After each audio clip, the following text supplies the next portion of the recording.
palavra agora para o nosso querido José Bruno, para que ele nos brinde os ouvidos e as mentes com suas reflexões.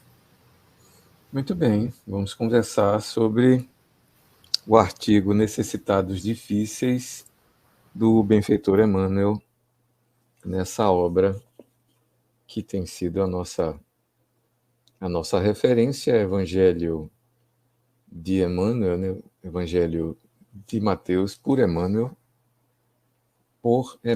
Essa é a fala adequada. Nós estamos no capítulo 5, verso 44, e mais um dos artigos de Emmanuel sobre essa questão que é o amor aos inimigos.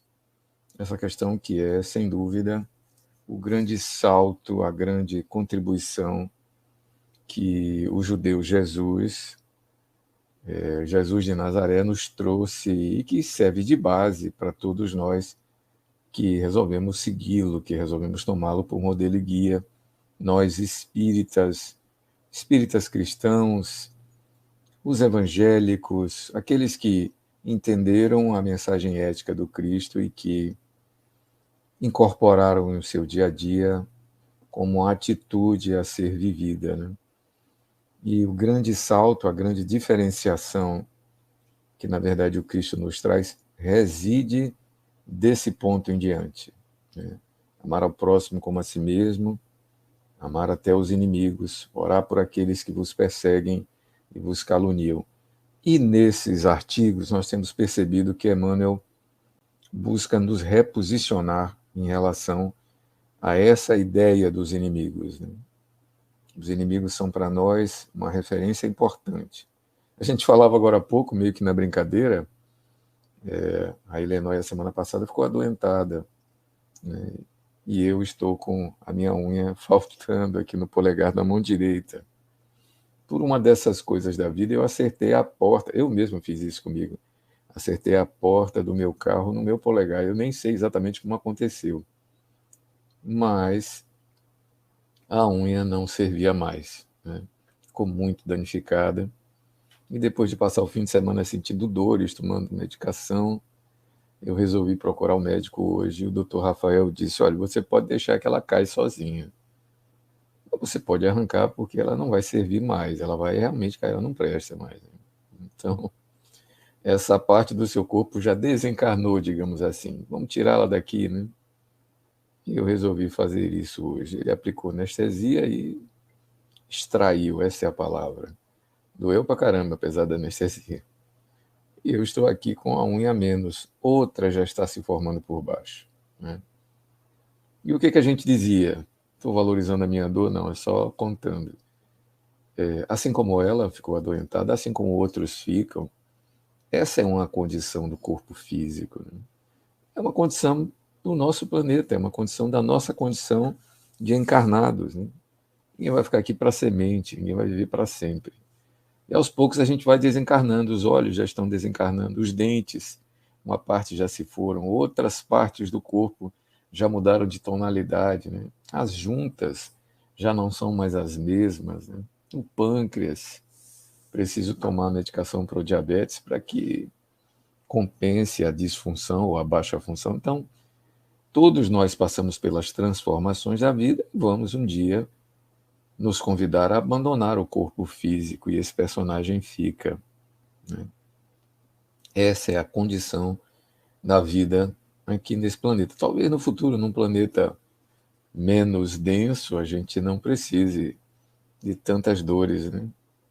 Mas não é problema com a dor, né? É a importância que a gente dá a ela e como a gente reage.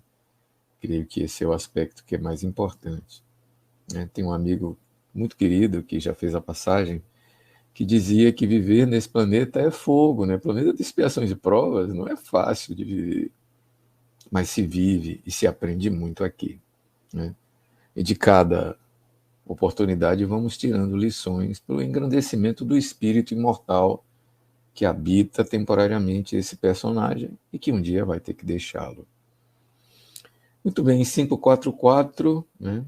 Amai os inimigos, fazei o bem aos que vos odeiam, orai pelos que vos perseguem.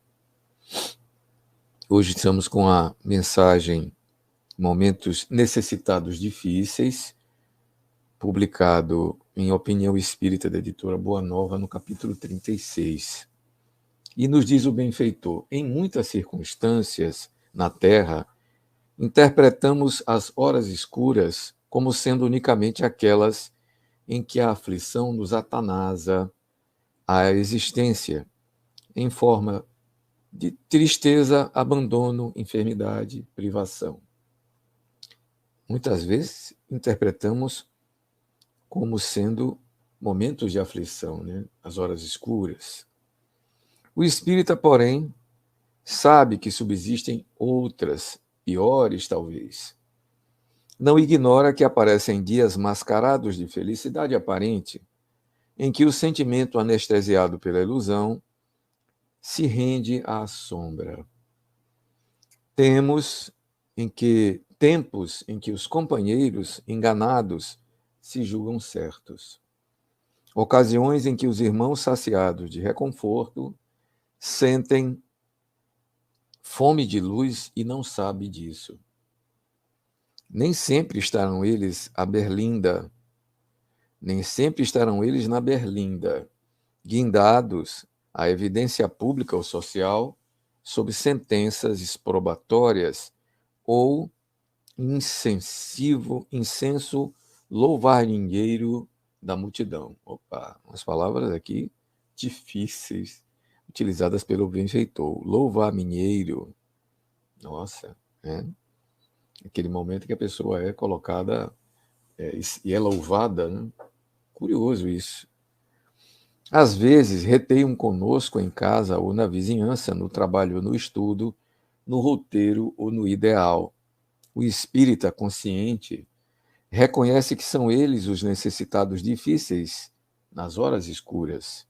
Em muitos lances da estrada, vê-se obrigado a comungar-lhes a presença, a partilhar-lhes a atividade, a ouvi-los e a obedecê-los, até o ponto em que o dever funcional ou o compromisso doméstico lhes preceituem determinadas obrigações.